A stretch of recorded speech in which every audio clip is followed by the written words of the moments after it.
नौकरी के नाई ठेकाना बलम रोजगार अपनावा।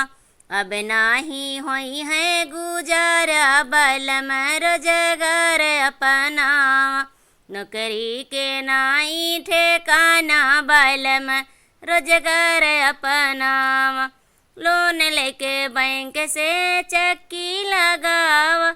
दोनों जने मिलके करल जाई कमावा। लोन लेके बैंक से चक्की लगावा। दोनों जने मिलके करल जाई कमावा।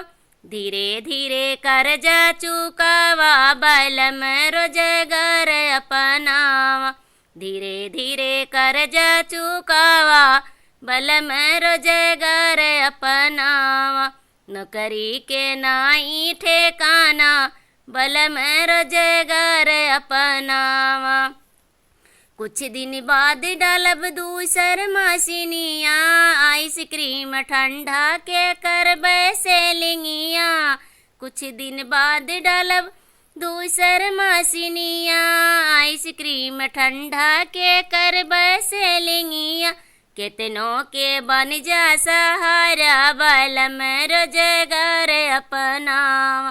केतनों के बन जा सहारा बलम रोजगार अपनावा।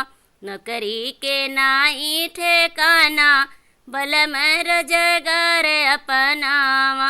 अब नाही होई है गुजारा बलम रोजगार अपनावा। नौकरी के